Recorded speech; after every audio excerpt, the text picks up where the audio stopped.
Bien, bueno, bienvenidos una vez más a otra charla más del grupo de estudio dirigido de Capibara. Hoy la charla va a estar brindada por un grupo de personas formadas en las ciencias biológicas de la delegación de la provincia de Santa Fe, del programa de conservación de los murciélagos en Argentina. Bueno, estoy con Marcela Titarelli y a través de Facebook van a estar algunos de los compañeros respondiendo preguntas y demás cosas. Cualquier cosita, las preguntas también las vamos a responder al final de la presentación. Así que Marcela, cuando quieras, es todo tuyo. Bueno, muchas gracias.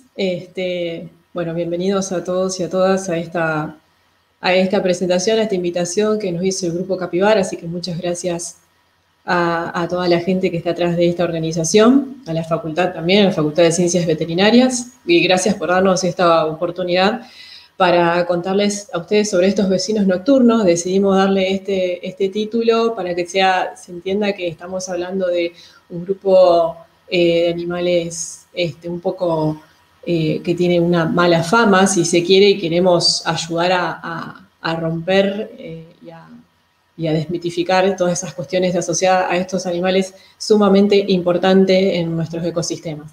Y Murciélagos de Santa Fe, porque tenemos ganas de contarles algunas cosas que hemos hecho y algunas cuestiones relacionadas a los murciélagos acá en nuestra provincia, para conocerlos un poco más, para indagar, para que aquellos que se quieran sumar también a conocer más sobre ello también lo puedan hacer, ¿sí?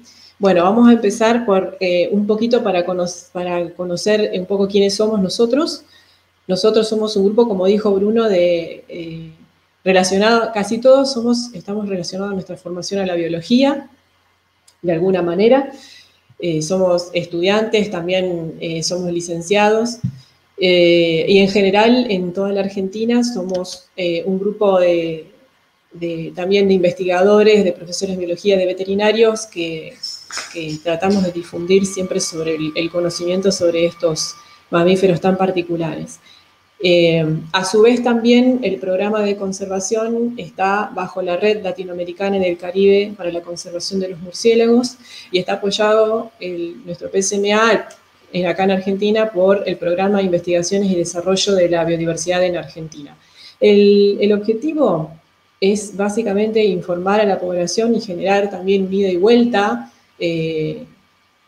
sobre la importancia de la conservación de los murciélagos en la naturaleza y sus beneficios ecosistémicos, ¿no? Y conocer un poco la diversidad, que hasta hace un par de años atrás habíamos muy poco y hoy hemos aumentado muchísimo el conocimiento. El programa de conservación en Argentina, y en realidad en general en toda Latinoamérica, está basado en 3 patas, ¿sí? O en 3 bases de conocimiento. Una es la investigación, la conservación y la gestión, y la educación. Es decir, que a través de las distintas delegaciones, es decir, cada provincia tiene una delegación. Nosotros acá somos Santa Fe, también tenemos una delegación aquí en la provincia, en Rosario, muy importante. Y algunos se destacan por tener un grupo más gente asociada a la investigación, otros más a la educación. Nosotros particularmente en Santa Fe estamos abocados mucho a la educación y a la difusión, a dar charlas, participar de stand informativos. Y bueno, básicamente aquellas personas que tienen la oportunidad de investigar sobre la ecología, sobre el comportamiento, la taxonomía de los murciélagos, esa información después es volcada en distintos aspectos para difundir y educar en los distintos niveles de las escuelas y en distintas oportunidades en donde podamos participar en eventos educativos, ya sea en las ciudades, en eventos de las ciudades o en las escuelas. Y también esa información se vuelca en gestiones de conservación, es decir, en tratar de generar áreas y sitios de importancia para la conservación de los murciélagos en Argentina. Y de alguna manera esas 3 patas están sumamente asociadas.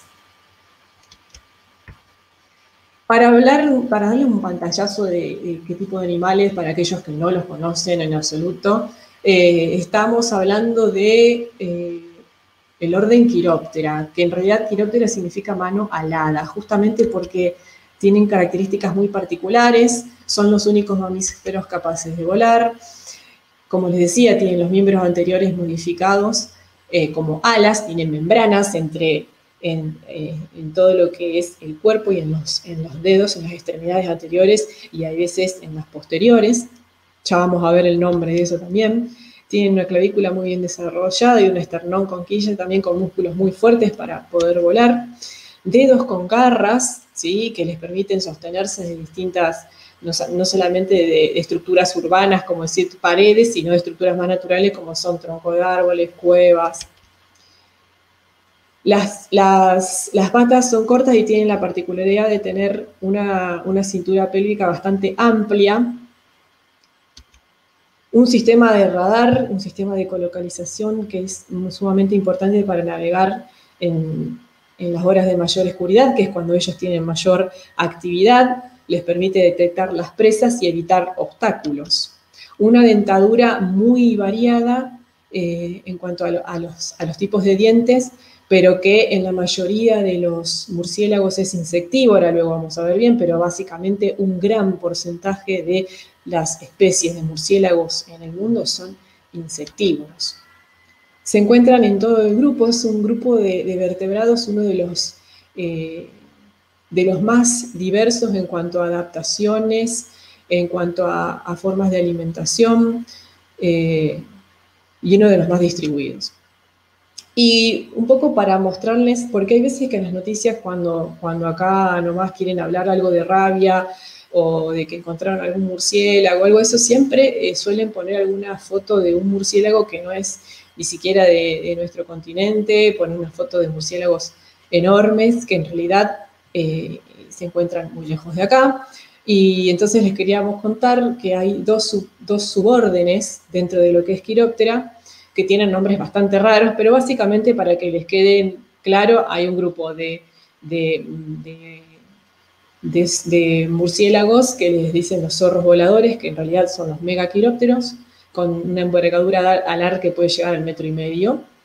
Y después tenemos los murciélagos más pequeños, que son los que están representados acá en América y que están dentro del suborden Yangoquiroptera.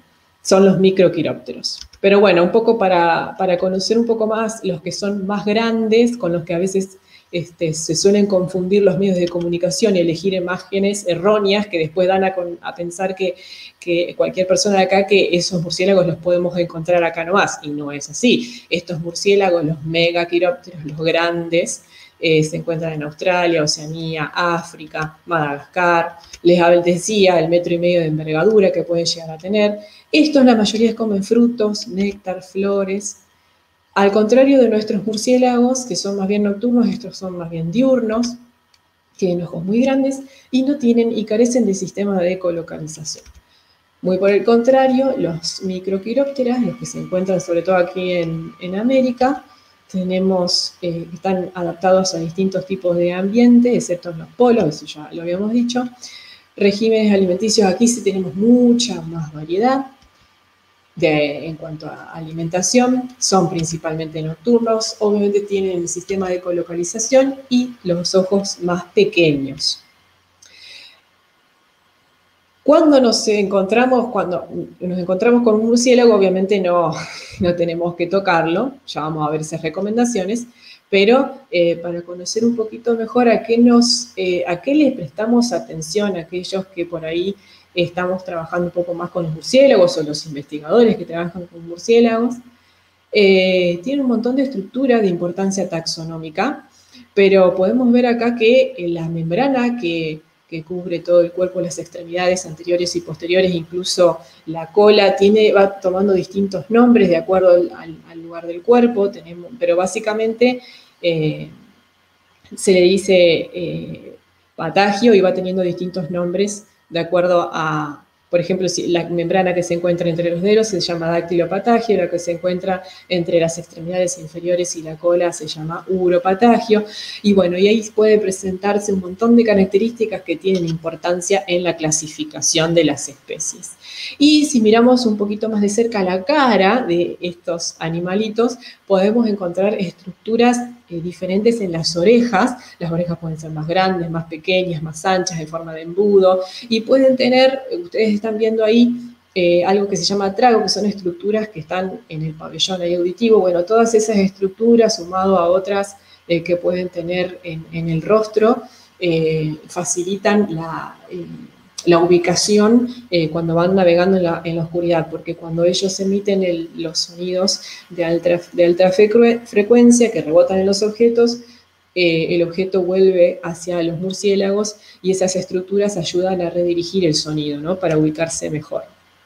Bueno, ahí tenemos otras estructuras en la cara que pueden ser la quilla a lo largo de lo que es el rostro, otra quilla en las orejas que pueden aparecer dependiendo de las especies. Bueno, son estructuras también muy interesantes para poder estudiar. Y bueno, ahí... Sí. Marce, te interrumpo. Ahí sí. entró Mariana justo. Así que buenísimo. ¿Qué tal, chicos? ¿Cómo les va? Disculpas. Mariana. Bueno, continúo y Mariana acá, mi amiga y compañera, cualquier cosa, aclara algunas cuestiones y yo no me las paso de largo. Gracias, Mariana. Gracias, Mariana. Bueno, los murciélagos de Santa Fe, hablando propiamente de nuestros murciélagos, porque es lo que queríamos comentarles a ustedes, los vecinos nocturnos murciélagos de Santa Fe. Haciendo un poco de números, queremos contarles que hoy les decía que son un grupo de vertebrados, tenemos una gran cantidad de murciélagos. En el mundo tenemos alrededor de 1.400 especies en el mundo y les digo que, y contando, o sea que se han aumentado la gente que se ha abocado al estudio de los murciélagos y es por eso que podemos decir hoy que tenemos una gran cantidad de especies. Y en Argentina hasta hace poco teníamos 61 especies aproximadamente y ya vamos por las 67 especies descubiertas gracias al trabajo de nuestros investigadores. En Santa Fe tenemos un total de 24 hasta hoy que están agrupadas en 4 familias específicamente y las vamos a conocer ahora. Uno a veces encuentra los murciélagos y lo ve como algo pequeño, tampoco es que se va a acercar mucho a conocer las estructuras, pero para que ustedes puedan aprovechar y conocerlos mejor ahora, les cuento que tenemos las 4 familias que están representadas acá en nuestra provincia, son Vespertilionidae, ¿qué pasó? Esto. Vespertilionidae, molócidos, filostómidos y noctiliónidos. Los vespertiliónidos son murciélagos bastante pequeños, tienen las orejas bastante pequeñas y fíjense que ese famoso patagio que le llamamos uropatagio, que está entre las extremidades posteriores y la cola, cubre toda la cola, ¿sí? Y hasta puede tener pelos a lo largo de esa membrana, ese uropatagio, o no. Dependiendo de eso, también es la especie de la cual hablamos dentro de este grupo. Todos insectívoros. Todos insectívoros. Y ese uropatagio que abarca toda la cola les facilita a ellos para atrapar insectos al vuelo también. Hay algunos murciélagos insectívoros que pueden atrapar los insectos, que pueden ser polillas y demás, ya vamos a ver, en el vuelo, y hay veces que los pueden capturar desde alguna superficie. Por otro lado, tenemos los molócidos, que se caracterizan también por tener una glándula en el pecho, sobre todo los machos, y generan un olor bastante fuerte. Fíjense, comparando las colas, que por un lado en Vespertilionidae estaba incluida dentro de ese uropatagio, acá por otro lado tenemos los llamados también murciélagos colas de ratón, porque esa cola sobrepasa el uropatagio, ¿sí? Por eso a veces le dicen murciélagos cola de ratón, o mucha gente se los confunde con ratas. Bueno, por eso estamos acá, para difundir y para conocerlos un poco más. También ellos todos insectívoros, ¿sí? Estos molócidos. Por otro lado tenemos los filostómidos. Les cuento que en nuestra provincia tenemos Uno muy conocido que es el Desmodus rotundus, que es el murciélago también conocido como vampiro. Los filostómidos, como yo les decía hoy, a veces podemos encontrarnos con murciélagos con estructuras también a lo largo del hocico. Bueno, este es el caso de los filostómidos, que pueden tener estructuras que le llamamos hojas nasales, algunas más desarrolladas, otras más pequeñas. Son todas estructuras que ayudan a redirigir el sonido que ellos mismos emiten. Y a la mayoría, los filostómidos tienen una dieta muy variada, los filostómidos en general, ¿no es cierto? Y pueden alimentarse también de insectos, pero sobre todo de néctar, de frutos, ¿sí? Pueden alimentarse de otros murciélagos. Bueno, nosotros tenemos, en cuanto a aquellos murciélagos que se alimentan exclusivamente de sangre, son solamente 3 especies dentro de esta familia, y una de esas especies es la que está representada aquí en Santa Fe, y en otras provincias, por supuesto, pero en Santa Fe está desde el centro hasta el norte, y se alimenta de sangre de mamíferos. Obviamente son cortecitos apenas que hacen y lamen la sangre que sale. Pero es apenas, es ínfimo el corte. Bien, y por otro lado tenemos otros murciélagos que están representados en nuestra provincia dentro de la familia Loctilionidae. Tenemos 2 especies, pero a grandes rasgos se los conoce como murciélagos pescadores. Fíjense que tiene una cola muy, muy corta, muy chiquita, apenas perfora el uropatagio, y las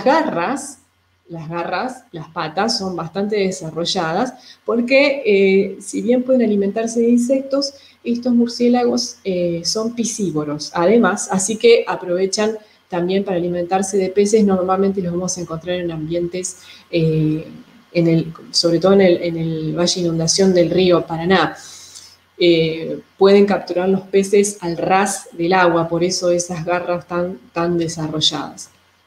Y una característica también muy llamativa de estos murciélagos pescadores es que tienen un rostro parecido a un perro bulldog, ¿sí? Ahora no lo podemos apreciar muy bien, pero tienen orejas muy pequeñas y puntiagudas y el rostro parecido a un perro bulldog. Bueno, continuamos para contarles entonces un poquito más de qué se alimentan y por qué son tan importantes en los ecosistemas los murciélagos, estos mamíferos tan particulares. Por un lado, mostrarles arriba hay mosquitos, hay una polilla. Bueno, cuando hablamos de mosquitos también hablamos de enfermedades que transmiten los mosquitos, como dengue, zika, chikungunya. Bueno, por suerte ellos pueden consumir de 300 a 500 insectos, sobre todo mosquitos por noche cada uno.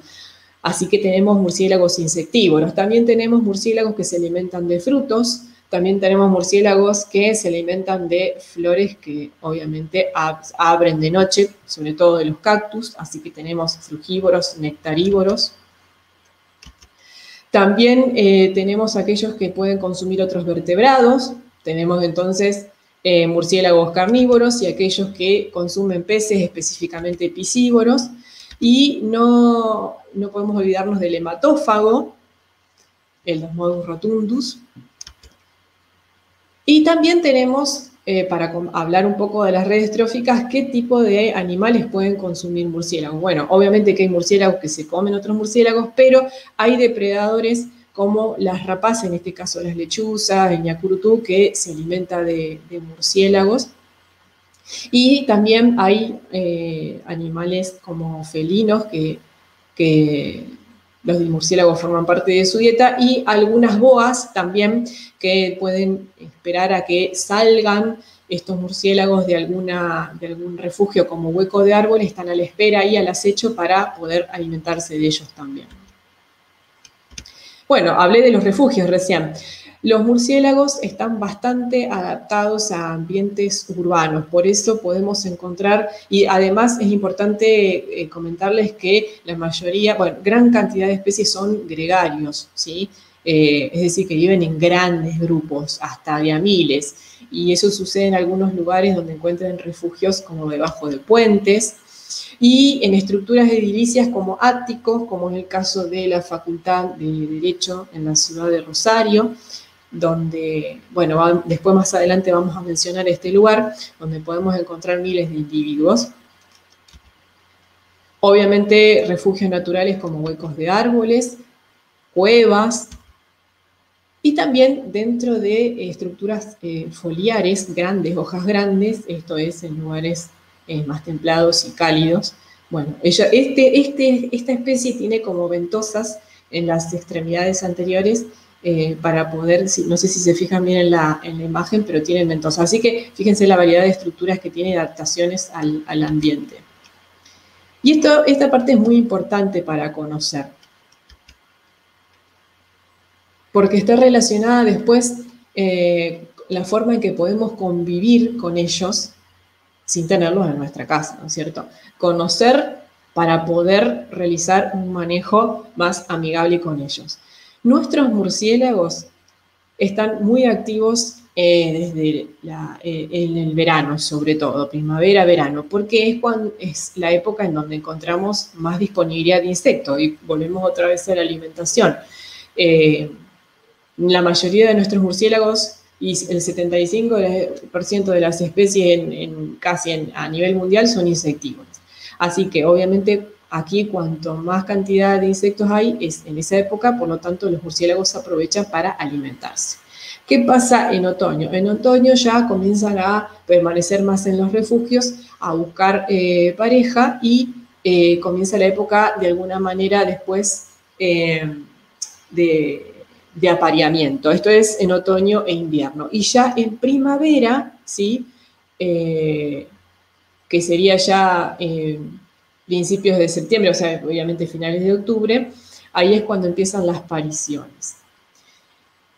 ¿Y por qué recalcamos tanto esto? Porque es en verano y primavera donde vamos a encontrar hembras con cría.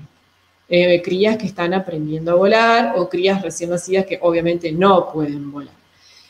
Así que esto es muy importante para tener en cuenta para los protocolos de exclusión que vamos a hablar después. Y bueno, aquí un pantallazo más o menos de lo que estuvimos viendo de la alimentación y cómo influyen los ecosistemas. Tenemos arriba a la izquierda un murciélago, ese no está acá en Santa Fe, obviamente esto es un murciélago nectarívoro de la familia de los filostómidos, pero fíjense cómo para acceder al néctar la lengua larga que tiene. También eso son estructuras para poder alimentarse lo mejor posible del néctar. Y tienen hocicos bastante alargados y la lengua muy larga.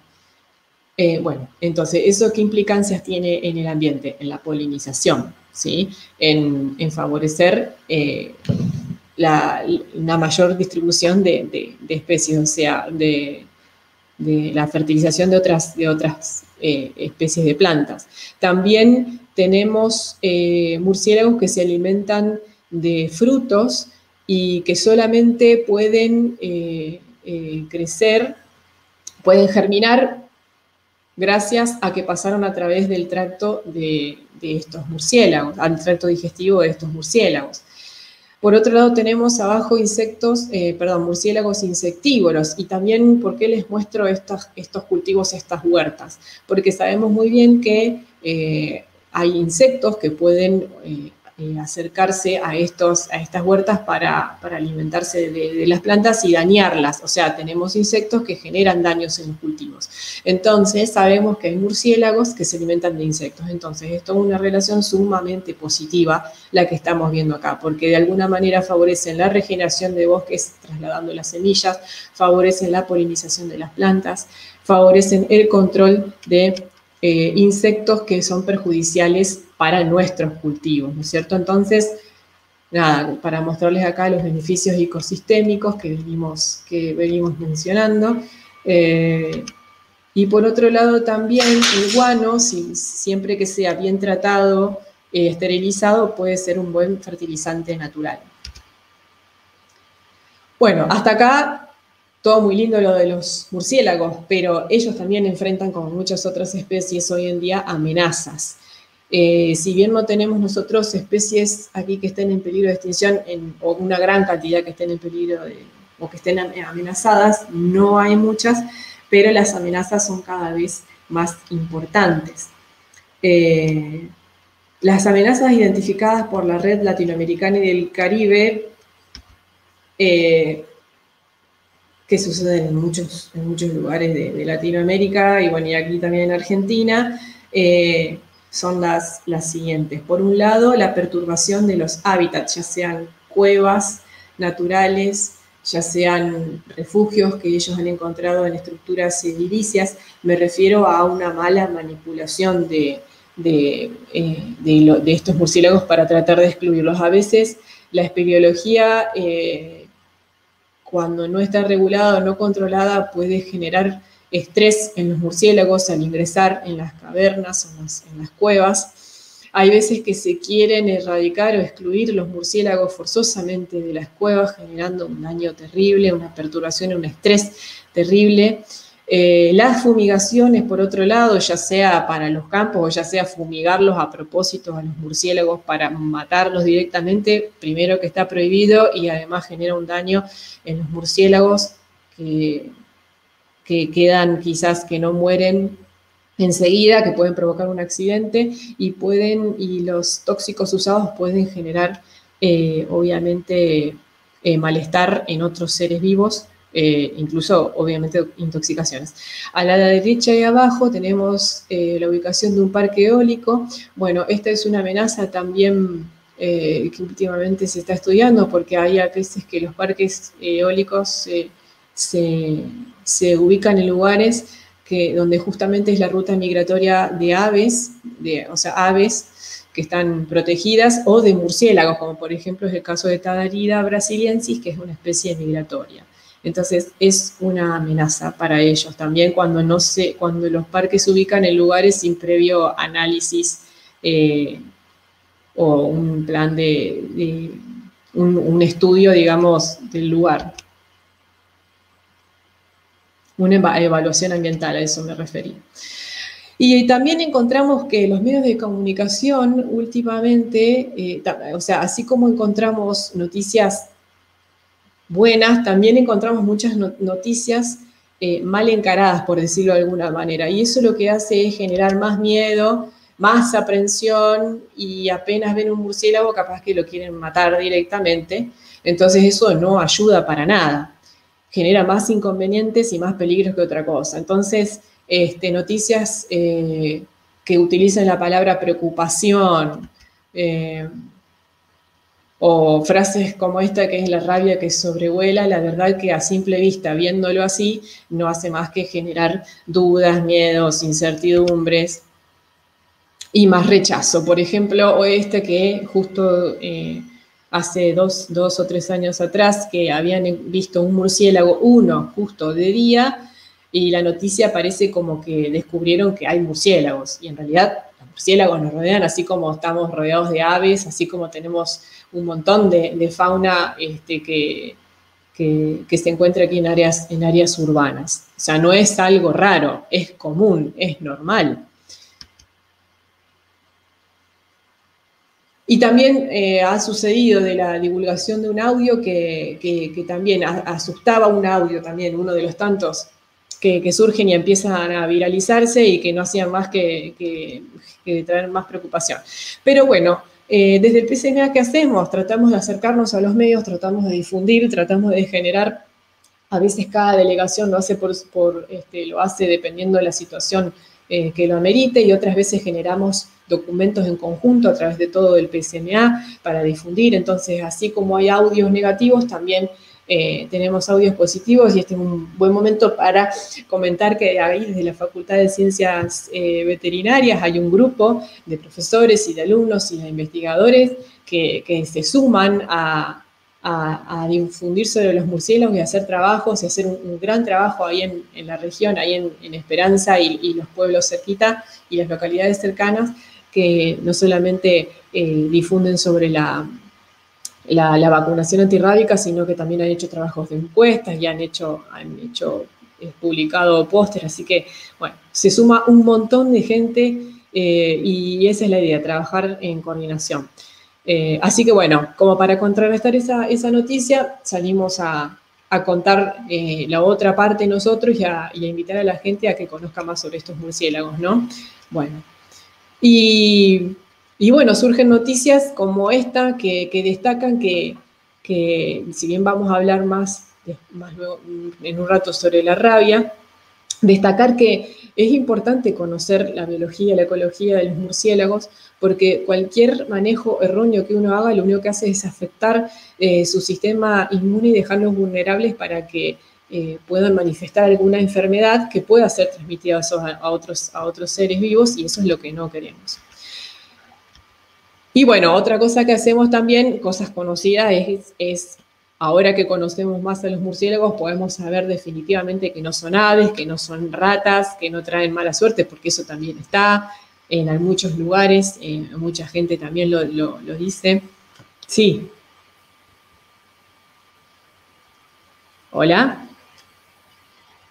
Ah, pensé que alguien iba a decir algo. Bueno. Bueno, algo que también está muy arraigado en mucha gente es que no atacan, y hay veces que sucede que nosotros pasamos por alguna plaza, me refiero cuando es la época de más actividad de los murciélagos, ¿no? Que a veces nos sobrevuelan cerca, pero es justamente porque están buscando alimentarse de los mosquitos que nos rodean, entonces a veces nos pasan cerca. Y mucha gente piensa que se les pueden, que vienen a acercarse para atacar o que se pueden enredar en el pelo. Nada que ver. Marce. Sí. Discúlpame. Se escucha un poquito entrecortado tu audio. Bueno. Así que si podés hablar un cachitín más lento. Bueno. Va a ser mejor. O capaz que es el internet. Sepan disculpar a todos que la conectividad no es muy buena a lo lejos, digamos.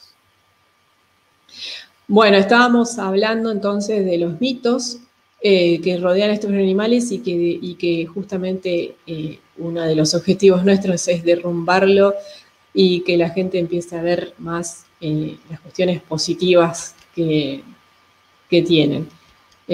Así que bueno, un poco para comentarles eso. Y esto de no todos están rabiosos es fundamental, y esto creo que es uno de los mitos más importantes a derrumbar y que vamos a hablar más adelante, pero por lo pronto quedarnos con la idea de que solamente menos del 1% de los murciélagos pueden llegar a tener el virus. Es decir, que lo vuelvo a decir de otra forma, la probabilidad de que un murciélago tenga el virus, sea portador del virus, manifieste el virus, esté enfermo de rabia, es menor al 1%. Y eso está fundamentado, hay estudios y se llevan estadísticas a diario, ¿sí?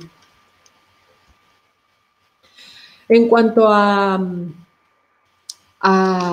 el estado de conservación, por si sirve el dato, queremos contarles que últimamente se hizo un relevamiento de todos los mamíferos de la Argentina, lo realizó la Sociedad Argentina para el Estudio de los Mamíferos, SAREM, en conjunto con la Secretaría de Ambiente y Desarrollo Sustentable de la Nación, para generar un documento que contiene fichas y estado de conservación de todos nuestros murciélagos, fichas que indican si esa especie está amenazada o no está amenazada, está casi amenazada o vulnerable.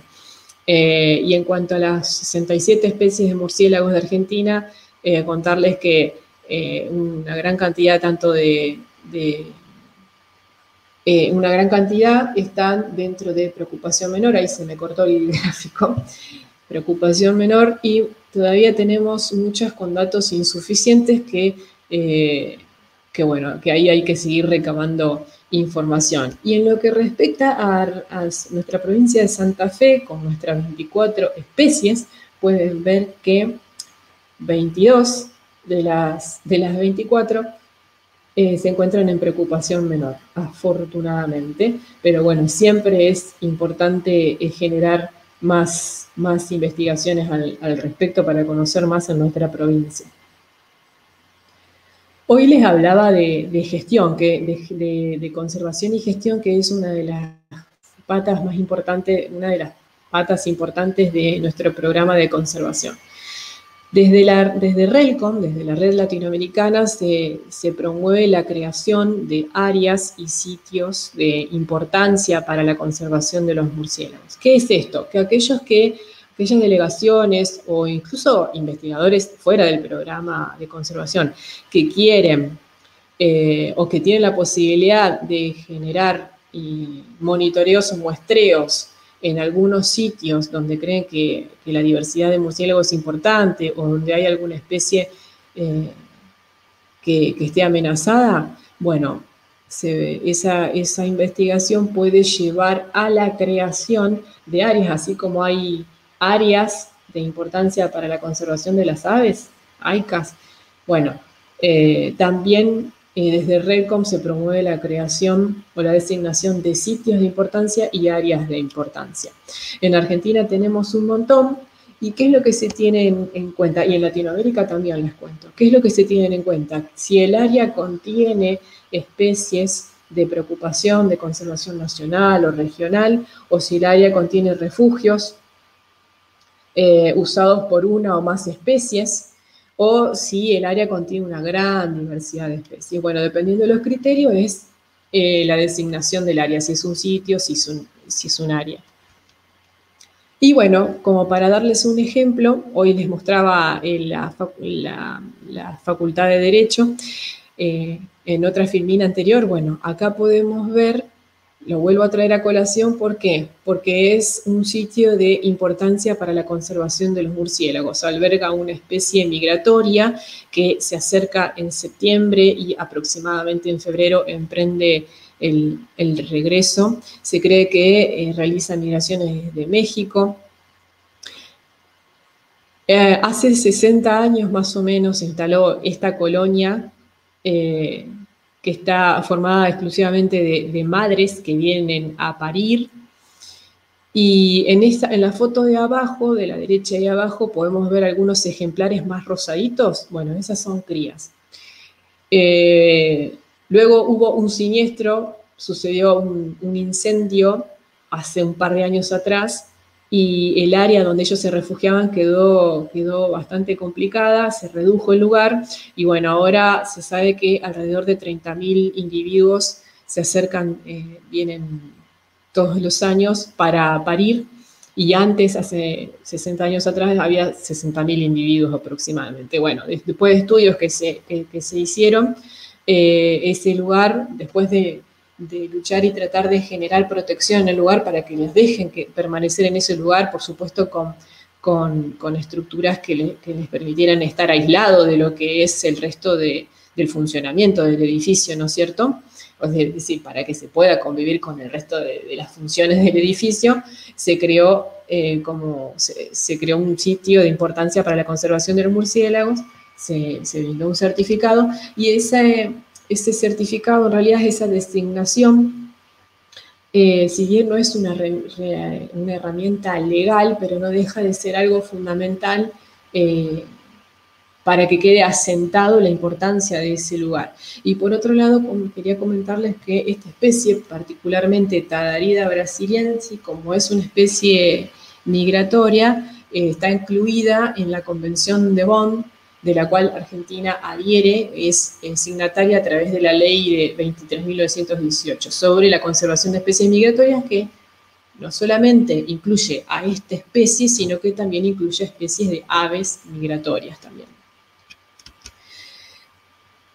Ahí tenemos una imagen más cercana de esta especie, Tadarida brasiliensis. Bueno, y bajo el criterio de que contiene refugios usados por una o más especies, es que se decidió la creación de el área que se encuentra en la Reserva Ecológica Ciudad Universitaria y Ciudad Universitaria de aquí de la ciudad de Santa Fe. Nosotros en el 2017 realizamos un muestreo durante ese verano, durante los meses de noviembre a marzo, desde noviembre de 2016 a marzo de 2017, y realizamos un muestreo bajo un proyecto de investigación que se denominó Quirópteros de la Reserva Ecológica Ciudad Universitaria, y luego de encontrar dos especies que, entre otras, ¿no? Pero dos especies que evidentemente tenían un refugio y usaban el área abarcada por la reserva como sitio de alimentación. Ahí tenemos el área de estudio, la reserva ecológica, Bueno, presentamos a través de un formulario, digamos, presentamos toda esa información recabada durante ese estudio ante la RELCOM, y la RELCOM decidió designarla como área de importancia para la conservación de los murciélagos. Así que es la primera acá en Santa Fe Ciudad. La primera fue allá en la Facultad de Derecho. Bueno, y ahora un tema muy, muy importante, sobre todo en estos días, pero es importante para conocer más y también derrumbar un poco el mito de la rabia, ¿no? Que genera que cualquier murciélago que veamos o que vea la gente lo quiera matar. Mariana, no sé si tenés ganas de contar algo o sigo.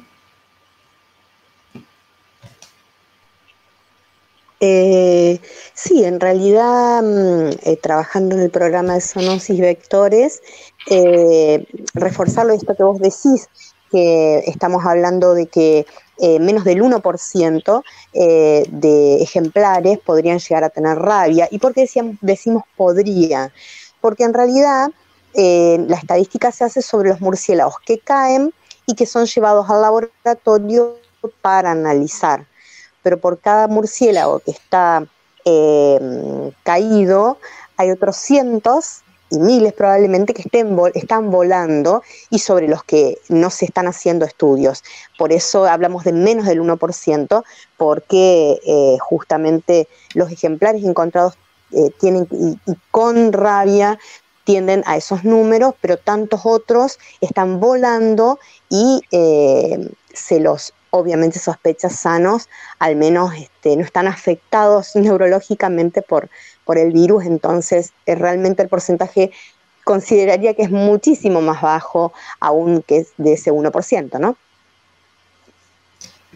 Excelente, excelente, gracias Mariana. Bueno, sabemos que la rabia es un virus que ataca al sistema nervioso central y que cuando se manifiesta la enfermedad, cuando aparecen los síntomas que son inflamación del cerebro, la médula espinal, cuando realmente aparecen esos síntomas, la realidad es que es una enfermedad letal, no solamente en los humanos, sino en los animales no humanos, factibles de sufrir esta enfermedad, ¿no? En los carnívoros silvestres normalmente se vuelven agresivos justamente porque también sufren una parálisis de lo que es el reflejo de la deglución, entonces no pueden tragar, también mueren de inanición porque al no poder alimentarse no pueden tomar agua, genera una gran salivación y por eso a veces los vemos, a veces como se dice, con espuma en la boca. Por suerte los casos han disminuido enormemente, los casos de rabia en animales de compañía, y en los murciélagos se denomina una rabia pareciente porque cuando en ellos, es decir, los murciélagos son reservorios, pueden ser reservorios de la rabia, pero para que realmente manifiesten la enfermedad, eso es lo que hacía referencia mañana, las probabilidades son bajísimas, muy bajas, pero en los murciélagos que se ven afectados finalmente y que manifiestan los síntomas es una rabia paralítica o pareciante porque les impide moverse, sus músculos, su sistema nervioso está afectado, entonces no pueden moverse. Y por eso es que se asocia que el murciélago que está en el piso y que no vuela y no puede volar, tiene rabia. Y no es así y es lo que queremos tratar de sacar de las deducciones que hace la gente normalmente. Como todo animal silvestre, no tenemos que tocarlo porque puede morder. Eso de entrada. No sabemos si puede llegar a tener alguna enfermedad o tenemos que evitar las mordidas porque también en su boca puede haber un montón de bacterias que pueden llegar a generar una infección en nuestro cuerpo. Entonces ya desde el vamos no debemos tocarlo. Pero lo cierto es que los murciélagos pueden enfermarse por un montón de otras cuestiones. Quizás alguien como me decía una amiga el otro día, le dio un escobazo y quedó atontado en el piso. Y yo no lo vi a eso. Y encontré un murciélago en el piso. Quizás están viejitos. Tenemos murciélagos muy longevos, pueden llegar a vivir entre 25 o 30 años. Quizás están enfermos por otra cosa, o quizás es un juvenil que está queriendo empezar a volar y por ahí es medio torpe y se cayó. Quizás fue una noche muy fría y quedó, y el frío hizo que se caiga al piso, o algún otro movimiento, algún viento, bueno, un montón de cuestiones. No solamente la rabia. Entonces, después vamos a dar recomendaciones de qué hacemos cuando encontramos un murciélago, pero no pensar que tiene rabia. Sí, evitar tocarlo, por supuesto. ¿Cómo se transmite la rabia? A través de mordidas de animales enfermos, ya sea a un humano o a un animal no humano. Y también a través del contacto de la saliva de un animal que tiene rabia con heridas abiertas o las membranas mucosas de otro ser vivo, otro animal, sobre todo otro mamífero. ¿Cómo prevenir la transmisión de la rabia? Bueno, siempre es fundamental vacunar a nuestros animales de compañía todos los años y a partir de los 6 meses. Para aquellas personas, sobre todo veterinarios, personas que trabajan con fauna silvestre en centros de fauna o que trabajan en áreas de salud, ya sea de municipios o de la provincia, tienen que vacunarse y hacer una titulación todos los años para saber si todavía tienen anticuerpos para ese virus. La vacunación es una serie de dosis que no me acuerdo cuántas eran, pero son varias. Y bueno, y luego de eso se realiza una toma de muestra de sangre para conocer los anticuerpos. Perdón, Marcela, sí. Son 3 las dosis. Bárbaro. Son 3. Bárbaro, genial. 3. Y bueno, de todas maneras, ante cualquier mordedura, ya sea de un murciélago a un humano o de un murciélago también a un animal de compañía, ante cualquier contacto, siempre acudir a un centro de salud y por supuesto el veterinario en ese caso, pero bueno, hablando de los humanos, siempre recurrir a los centros de salud.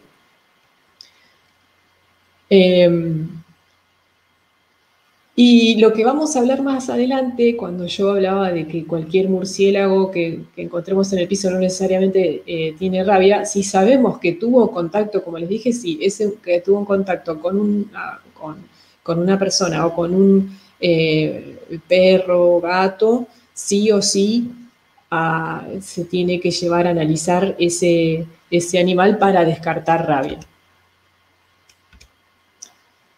Bueno, y la histoplasmosis es otra enfermedad que está asociada, pero no solamente a los murciélagos, sino también a las aves, porque la histoplasmosis en realidad es provocada por un hongo que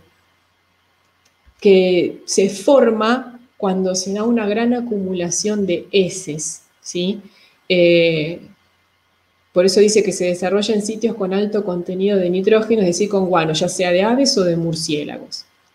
Cuando ese guano, ¿sí?, se seca, el hongo en realidad genera esporas. Cuando eso se seca y alguien ingresa a un lugar cerrado, sin ventilación, donde hay una gran cantidad de guano acumulado, si uno entra a caminar en ese lugar, entonces las esporas se pueden volatilizarse, pueden levantarse y podemos llegar a aspirarlas. Entonces ahí es cuando la infección se produce por la inhalación de esas esporas que se depositan en los alveolos en nuestros pulmones. Ahí a veces puede confundirse con una gripe o con un resfrío, pero se tiene que dar en esas condiciones, en donde yo me meto o en una cueva con una gran capa de guano que esté seco y que yo la pateo y se levantan las esporas que yo no veo y las aspiro porque no tengo elementos de protección adecuados, o si me meto en una casa o meto la cabeza así en un entretecho con una gran cantidad de guano, pero tiene que ser un lugar cerrado. Obviamente que todo eso, si alguien se mete en una situación así, lo está haciendo de forma inadecuada porque no tiene los elementos de protección como debe ser. Y bueno, no vamos a ahondar mucho en esto, pero no podemos dejar de nombrar al coronavirus. Si bien yo no soy especialista en estos temas, pero bueno, sí hemos brindado un comunicado desde el programa de conservación de los murciélagos para también informar, sumarnos a brindar información al respecto para que la gente no entre en pánico. Tenemos gente dentro del PCMA que se dedica al estudio de virus. Afortunadamente contamos con una gran cantidad de profesionales en distintas áreas, también veterinarios, y por suerte también gente asociada a licenciados en saneamiento ambiental, profesores, bueno, y demás, que ayudan a la difusión de esto. Y nos basamos en información oficial también, como de la Organización Mundial de la Salud. Y bueno, en ese sentido armamos comunicados para ¿cómo es? Difundir. Lo del coronavirus se sabe que surgió en China, pero lo que no se sabe bien es si fue a través de qué animal, que fue el que lo liberó, por decirlo de alguna manera, o de dónde surgió, si fue un murciélago, de un pangolín, eso todavía está en estudio. Pero lo que sí, obviamente sabemos hoy en día es que se transmite de humano a humano. Y bueno, una de las cuestiones a destacar es que surgió la pregunta de si un animal doméstico u otro animal podía contagiarnos de este nuevo coronavirus. Y bueno, destacar que no existen datos todavía probatorios, pero que como todavía se están realizando un montón de investigaciones al respecto, todos los proyectos de investigación o los monitoreos sobre fauna silvestre por este año se han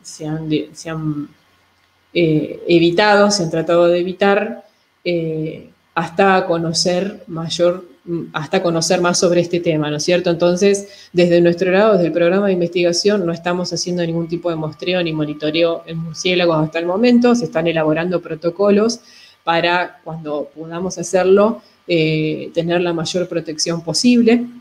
Y en líneas generales, desde Nación también se elaboró un protocolo, sobre todo para aquellos que trabajan con fauna silvestre, para tener los cuidados necesarios, extremar los cuidados y evitar que surjan este tipo de cuestiones como transmitir el virus a fauna silvestre. Queremos evitar eso porque es un virus que es nuevo y estamos conociéndolo, ¿no es cierto? Mariana, no sé si tenés algo para agregar de esto, ¿querés? No, fuiste muy clara porque además en realidad hoy por hoy, como vos decías, la transmisión se está dando de humano a humano. Entonces no tenemos que poner el ojo donde no corresponde, es decir, estigmatizar los murciélagos cuando la transmisión se está dando de humano a humano es poner toda la atención donde no está la problemática y además poner en duda respecto, digamos, de los murciélagos en sí, esto que surgió como una primera novedad cuando surgió el tema del COVID y que después se fueron cayendo muchas de esas hipótesis porque no tienen sustento.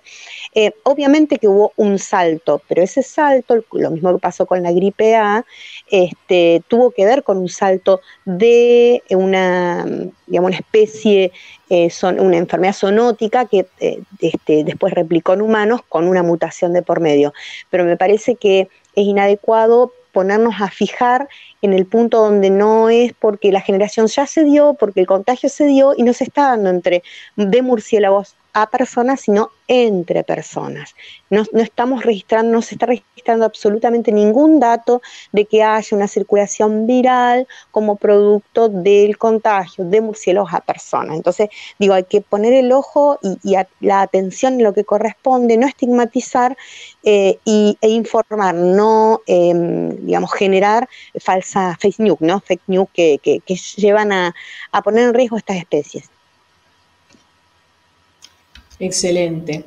Bueno, Mariana, ya que estamos, si tenés ganas y nos querés contar qué hacemos si un murciélago entra en mi casa. Buenísimo.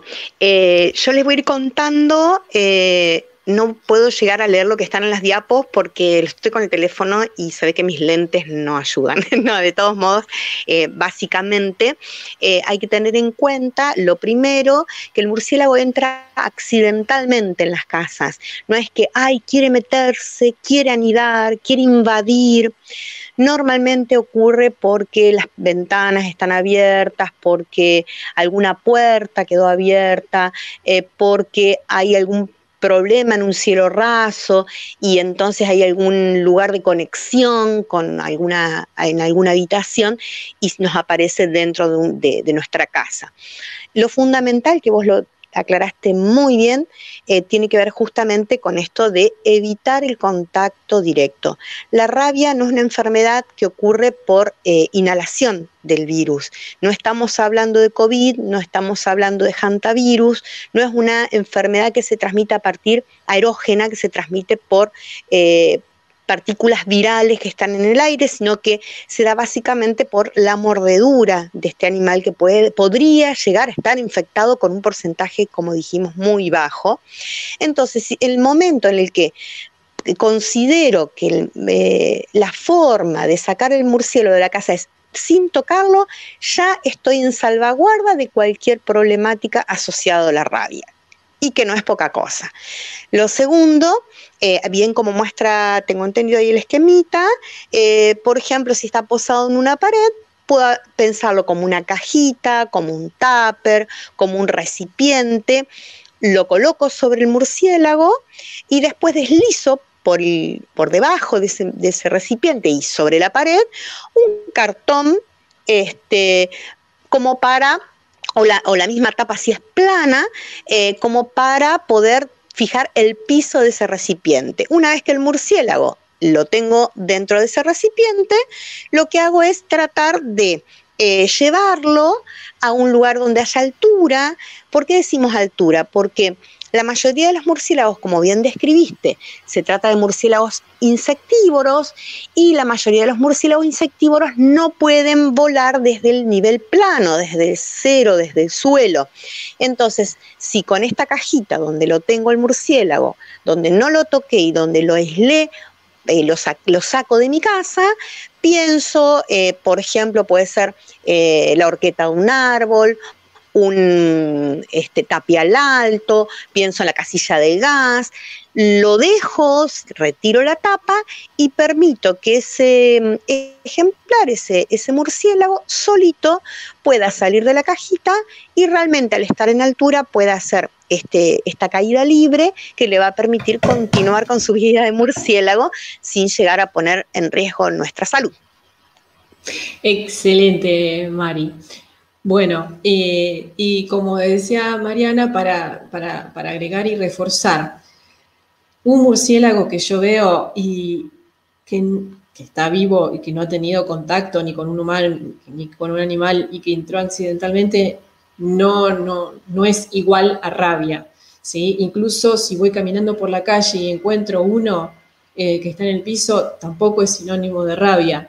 Pero por supuesto, tenemos las precauciones. Entonces, como decía la otra vez, se presume inocente, por lo menos de rabia, y hay muchos animalitos que los podemos llevar a un árbol y liberarlos, o hay veces que si hace mucho frío por ahí, entran en torpor, que es un estado que tienen ellos porque ellos están más activos cuando hay más calor y cuando no tratan de preservar su energía, digamos, de guardar energía, entonces por ahí no se mueven mucho, y al no moverse mucho uno piensa, este está raro, debe tener rabia, y no es así, hay un montón de factores. Entonces siempre tratar de resguardarlo y ponerlo en un lugar como para que después el solito vuelva a volar, a menos que sepa que haya tenido contacto con nosotros o con algún animal de compañía, ¿no es cierto? Bueno, y ahora, ya falta poquito,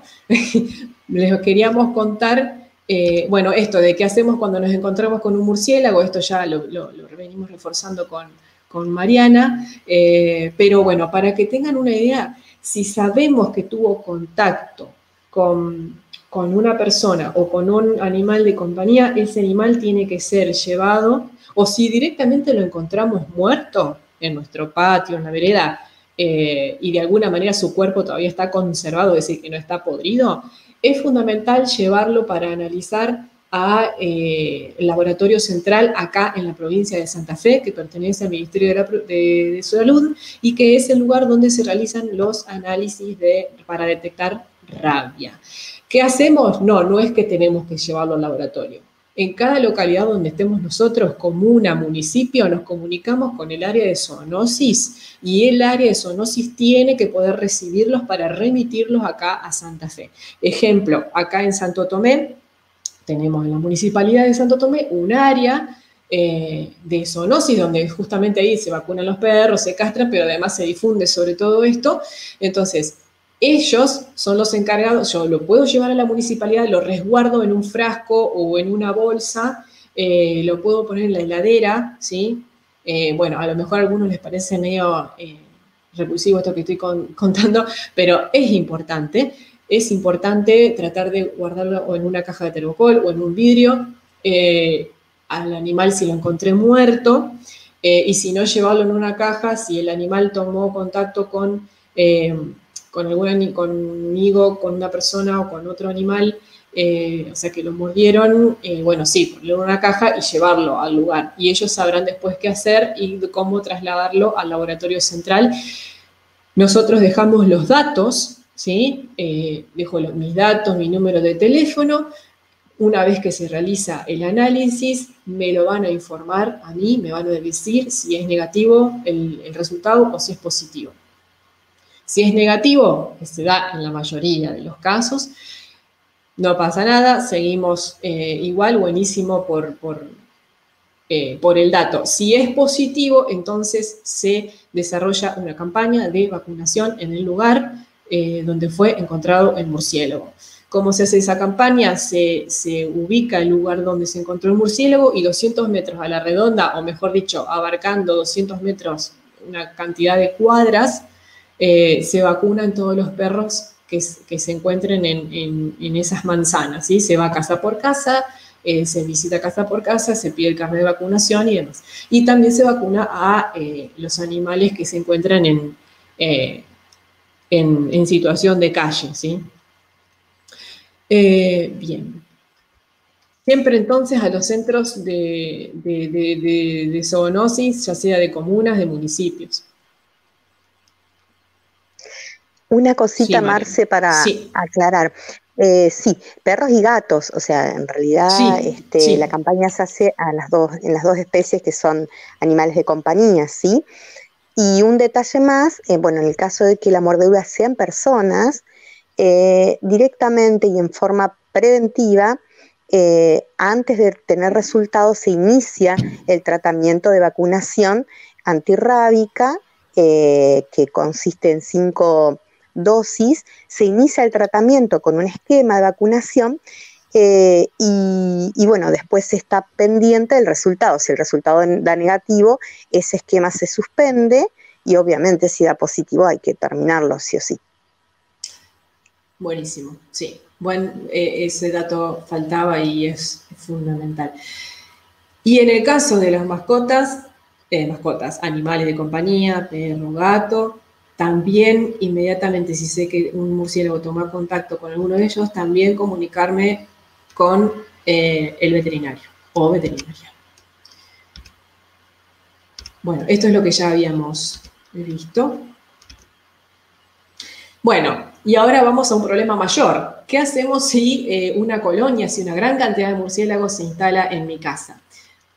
Bueno, no es algo sencillo, pero esto lo voy a pasar porque son estructuras que poco vemos aquí, sobre todo en Argentina, con paredes así de madera, pero básicamente la idea es cuando uno detecta que, una persona detecta que tenemos ruidos en el entretecho o en algunos lugares de la casa, es importante observar, localizar los lugares donde ellos salen, porque suelen elegir uno.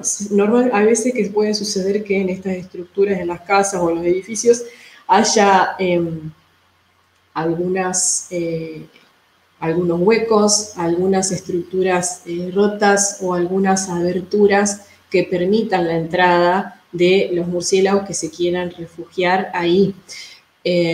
Por eso es importante revisarlos para evitar que ingresen. Pero bueno, si sucede que ya ingresaron, que no nos dimos cuenta, hay personas que tienen empresas de control de plagas a las cuales hemos capacitado en el protocolo de exclusión. No todas lo aplican, pero por lo menos hemos tenido una llegada de ellos, lo cual es buenísimo. Porque después les voy a comentar por qué es importante todo esto. ¿Por qué es importante? Primero que, recuerdan cuando le habíamos dicho, les habíamos mostrado las diapositivas de cuándo es que tienen crías, porque justamente es en la época donde no tienen crías el momento más especial y el mejor momento para aplicar una exclusión. ¿Por qué? Cuando tienen crías no, porque si yo genero una exclusión y permito que salgan los adultos, las crías van a quedar encerradas y van a morir en el entretecho, por darles un ejemplo.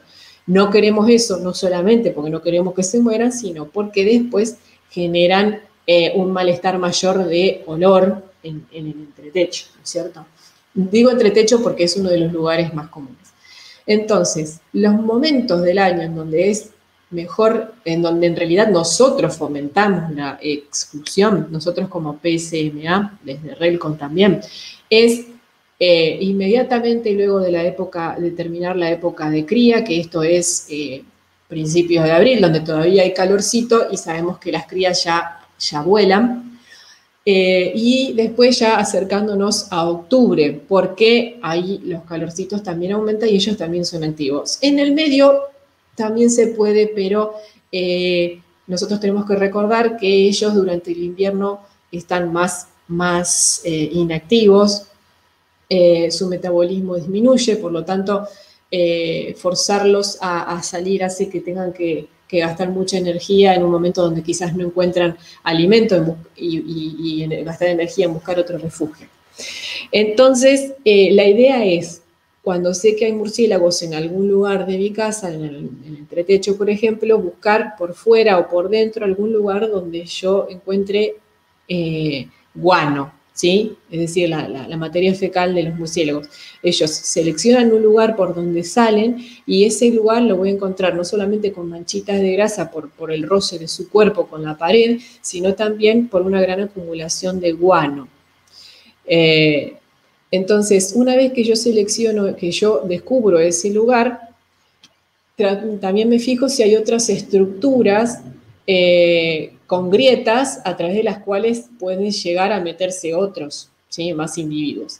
Entonces, sello esos huecos, puede ser con poliuretano y demás, y coloco en el lugar donde sé que ellos están saliendo, donde encontramos las manchitas de grasa, donde encontramos el guano acumulado, puedo poner un tubo de plástico. Todo esto que les estoy contando lo pueden después buscar en nuestra página web, que es www.psma.com.ar, y lo pueden descargar, y además no es que, o sea, es un protocolo que de alguna manera se tiene que adaptar a el lugar, a la casa y demás. Pero básicamente lo que les quería contar es que como ellos eligen un lugar para salir y para entrar, es ese lugar donde nosotros tenemos que intervenir con normalmente un tubo de plástico que no tiene más de 6 centímetros de diámetro, que se coloca en ese hueco que ellos usan Y al final de ese tubo se puede colocar una bolsita siempre transparente o quizás una red de las bolsas tipo de cebolla, pero que sea transparente, se coloca en la mitad, ¿sí?, de ese tubo por un largo de 20-25 centímetros. Entonces, ¿qué es lo que va a suceder ahí? Ellos, a la tardecita, que es el momento en que más se activan, recuerden que es en las épocas, ya sea al terminar la cría o antes de que empiecen a parir, ¿no es cierto? Ellos van a salir, como normalmente lo hacen, pero con esa bolsita y ese tubo no van a poder volver a ingresar. Por un tiempo van a estar revoloteando alrededor de la casa, pero después van a encontrar un nuevo refugio seguramente. Y esto no es de un día para otro, tengo que esperar unos días a que todos usen esa salida. Por eso se llaman salidas unidireccionales, porque pueden salir, pero no pueden volver a entrar, ¿sí? Porque se resbalan, ¿no? La bolsita les impide meterse en el tubo e igualmente si estuvieran en el tubo se resbalan, no podrían. Entonces, por eso es que usamos estas técnicas, ¿sí? Marce, Entonces, un detallecito. sí. Perdón. Sí. Hay que tener en cuenta que justamente como vos decías, por ahí puede haber varios agujeros en el mismo cielo raso y ellos eligen salir y entrar por uno, asegurarse de tapar los otros agujeros para que justamente si uno está colocando el tubo en uno de ellos y después no puede volver a ingresar, no reingresen por algún otro que haya quedado descubierto. O sea, tapar y obturar el resto de los agujeros que pueden estar y dejar uno solo con el tubo de exclusión, ¿no? Tal cual, sí, gran detalle, por eso hacíamos hincapié en ubicar ese lugar donde ellos dejan el guano y el resto inmediatamente sellarlo para que no salgan por el otro o para impedir que otros vuelvan a ingresar al lugar. Una vez que pasan los días y yo no detecto más movimiento, no detecto más sonidos, obviamente que también está bueno observar esa salida y verificar que realmente no se use más, no durante el día, sino a la nochecita, ¿no es cierto? Ahí es cuando yo puedo retirar el tubo y sellar ese lugar y tratar de sellarlo muy bien porque pueden volver a revolotear por la zona para querer ingresar. Esto también puede suceder en las tejas, ¿sí?, debajo de las tejas o entre las tejas. Bueno, son distintas situaciones que uno tiene que evaluar, pero siempre algo se puede hacer. Y lo mejor que se puede hacer en realidad es el lugar que yo estoy construyendo o ahora mismo, en esta época, fijarnos si es que tenemos algún lugar con olor, porque como les decía yo, una de las familias de los murciélagos se caracteriza por tener un olor muy particular. Bueno, o guano de murciélagos, o si escuchamos ruido, este es el momento para verificar eso, ¿sí? Y para poder aplicar este protocolo. Esta es una escuela que nosotros visitamos en el 2017, una escuela acá en la ciudad de Santa Fe que tenía un aula en donde manifestaban que se escuchaban ruido y que, bueno, que había mucho guano acumulado en el interior y demás. Bueno, nosotros fuimos a visitarla un día. No es que nosotros realizamos estas exclusiones, pero a veces tratamos de ayudar, hay veces que podemos sugerir o podemos a través de fotos y demás realizar alguna sugerencia. Y bueno, como este es un establecimiento educativo, bueno, nos acercamos y fuimos a evaluar la situación y bueno, encontramos que al lado de esta canaleta que cae, había un agujero por el cual salían y verificamos eso. Entonces dimos las indicaciones, le contamos esto que recién les mostrábamos, cuáles podían ser las opciones, qué podían usar y nosotros en realidad le indicamos que la exclusión debería realizarse ahí, en ese sector, ahí donde estaba la canaleta esa, porque ese era el lugar donde salían, donde efectivamente los vimos salir. Sin embargo, bueno, llamaron a una persona para que haga el trabajo, pero ya ven dónde lo hizo de otro lado, hizo otro agujero, y eso justamente es lo que no se recomienda, porque ellos estaban acostumbrados a salir por donde estaba señalando la flecha. Así que, bueno, cuando nos enteramos de esto, la verdad que, bueno, después fuimos a verificar si realmente sucedía que salían por esa otra salida y no pasó eso. O sea, por eso es importante detectar los lugares donde ellos salen, porque así, viendo esas cuestiones, es que el protocolo va a ser exitoso. Bueno, un poquito para pasarlo medio rápido esto, pero aquella persona que va a realizar una exclusión en su casa, ¿no es cierto? O que en realidad realiza trabajos de este estilo, que trabaja en alguna empresa de control de plagas y que quiere sumar y realizar los protocolos de exclusión, lo cual estaría buenísimo, tiene que tener la vacuna antirrábica, tiene que tener la titulación, es decir, el dosaje de anticuerpos, tiene que usar guantes de cuero, no estamos favoreciendo nosotros la manipulación de ejemplares, ¿sí? De ninguna manera, ahora ya lo vamos a ver muy bien. Lo que hace este protocolo, bueno, y para ingresar a colonias, lugares donde hay una gran cantidad, por supuesto, el uso de gafas, de trajes especiales, sobre todo si el lugar es súper cerrado, bueno, usar barbijos especiales, los N95 preferentemente, pero esto en situaciones especiales, ¿no es cierto? En lugares súper encerrados con una gran cantidad de murciélagos y una gran cantidad de guano también, por eso la importancia de usar botas.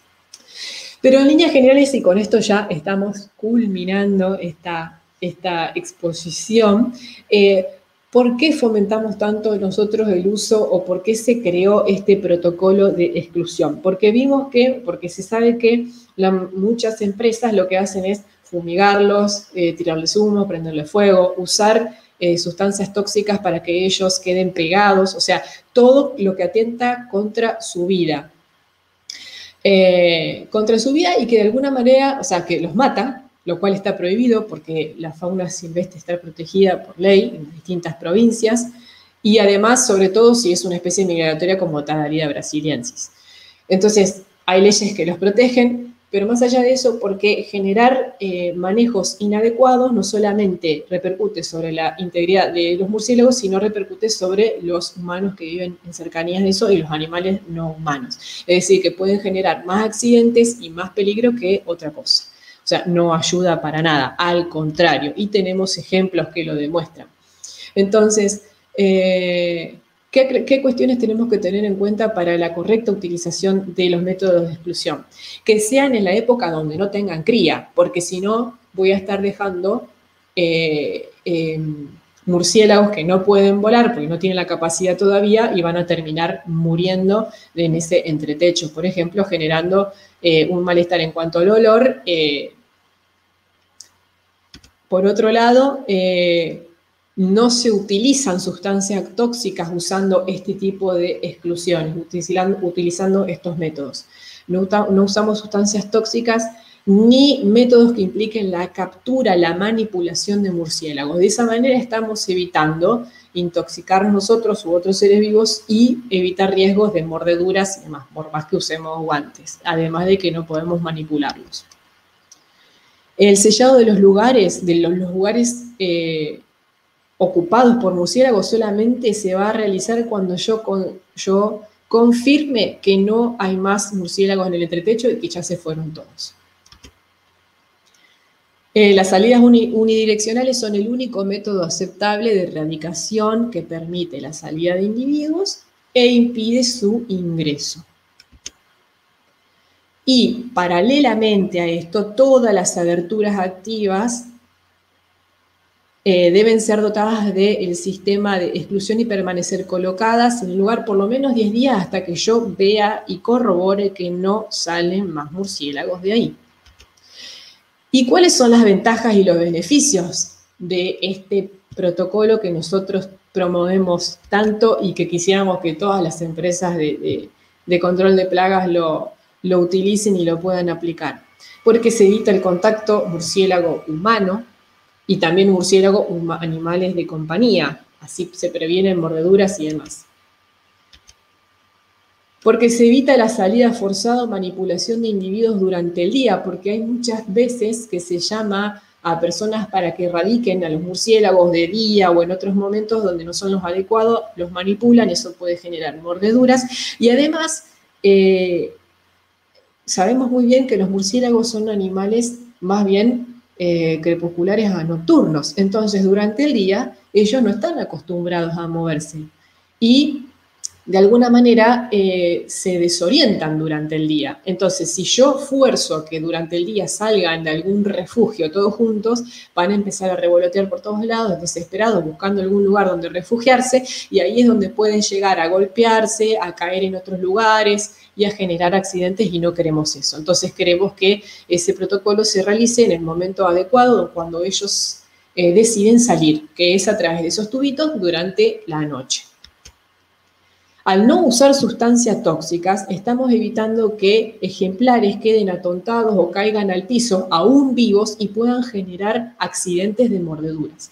Y les doy un ejemplo. El año pasado, o el año pasado, bueno, ya no me acuerdo, hubo un caso que salió en los diarios acá en Santa Fe, puntualmente en la ciudad de Santa Fe, en donde de repente un vecino acá en la ciudad de Santa Fe abrió la puerta de su casa y se encontró con 6 ejemplares en el piso, algo muy raro, que muchos estaban vivos, otros estaban muertos, un evento muy raro que dio que pensar que alguien pudo haber usado algún sistema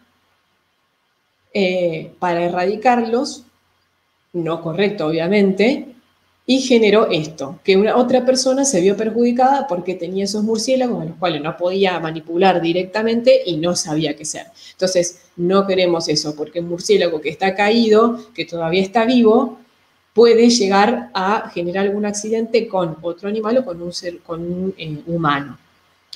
Pueden llegar a caer al patio vecino, a la calle, a la vereda, no lo sabemos. Y finalmente, para que quede claro, aplicando el protocolo correctamente, los murciélagos no pueden regresar al refugio, ¿sí? Buscan otros lugares y así podemos convivir de la mejor manera con ellos. Se prioriza con este tipo de protocolo la seguridad de las personas, de la que lo aplica, del humano que vive en ese lugar y de los humanos alrededor, y también la protección de los animales. Y algo muy importante para recordar, que no lo dije anteriormente, pero lo había quedado mencionado en un recorte periodístico, y es que hacemos hincapié en que los murciélagos, la probabilidad de que un murciélago sea portador o se manifieste el virus de la rabia, este rabioso, es menor al 1%.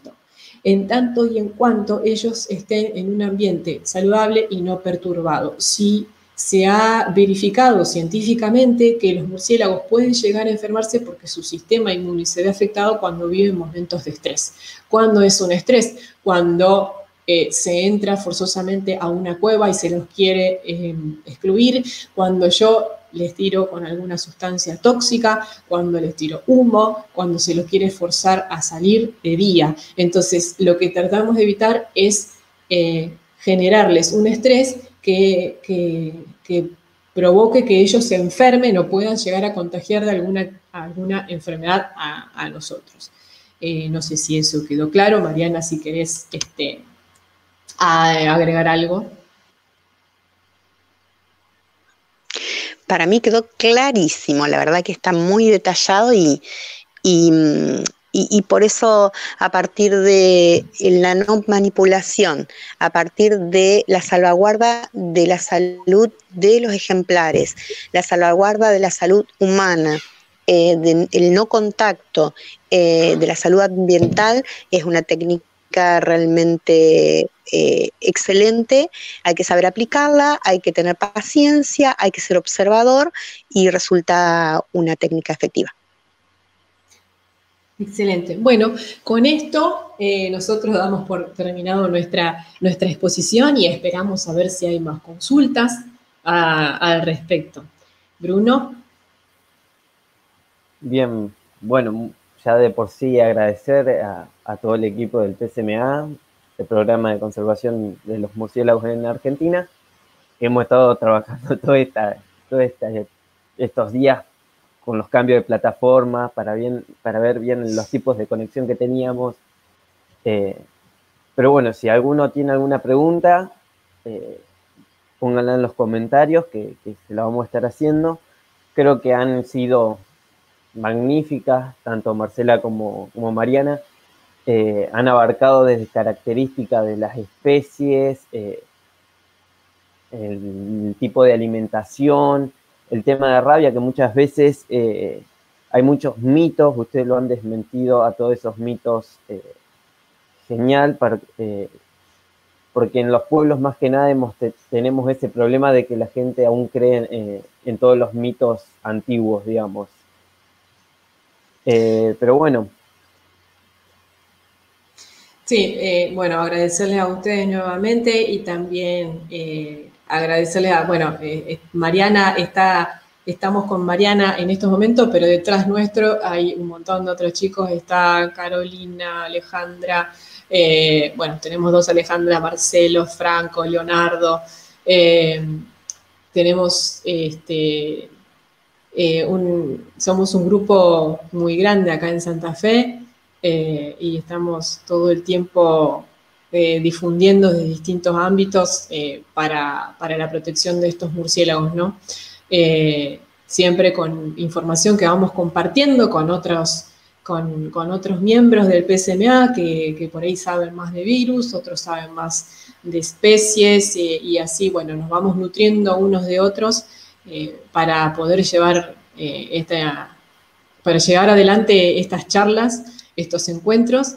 Y bueno, sí, fue muy largo, esperemos que no hayan quedado muy aturdidos, pero bueno, ahí en la última diapositiva ustedes tienen la página de internet, el Facebook o el Instagram, así que cualquier otra duda que no la puedan, que no se les ocurra ahora, que se les ocurra después, pueden escribir tranquilamente al Facebook o al Instagram y que lo derivan a la delegación que corresponda y ahí podemos evacuar las dudas.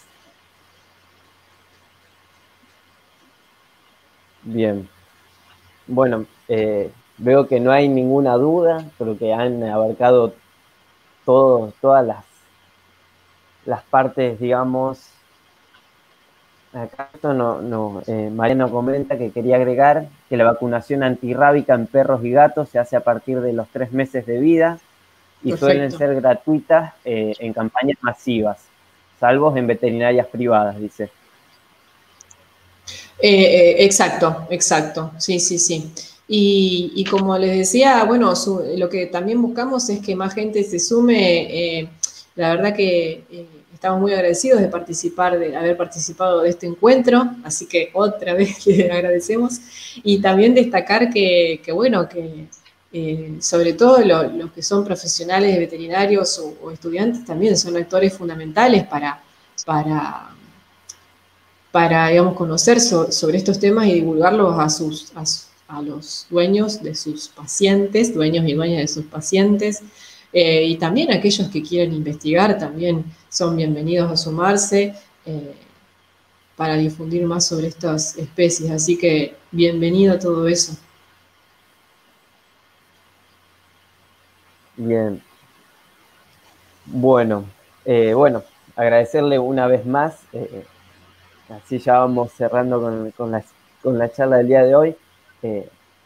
Vamos a estar en contacto para nuevamente, a lo mejor otra charla o de distintos modos o por cualquier cosita. Vamos a estar siempre en contacto.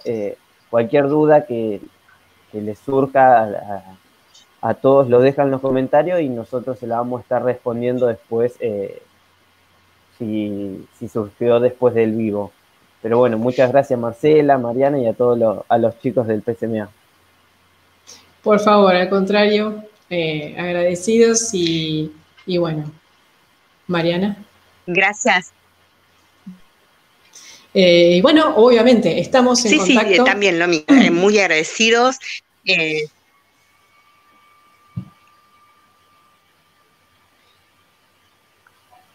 Bueno, estamos en contacto por cualquier otra duda o encuentro que podamos realizar. Bueno, vamos a estar siempre en contacto. Así que bueno, las despido y Bueno. finalizamos el vivo acá, así que muchas gracias. Gracias a Hasta luego. ustedes, ¿eh? Hasta luego. Gracias, un abrazo.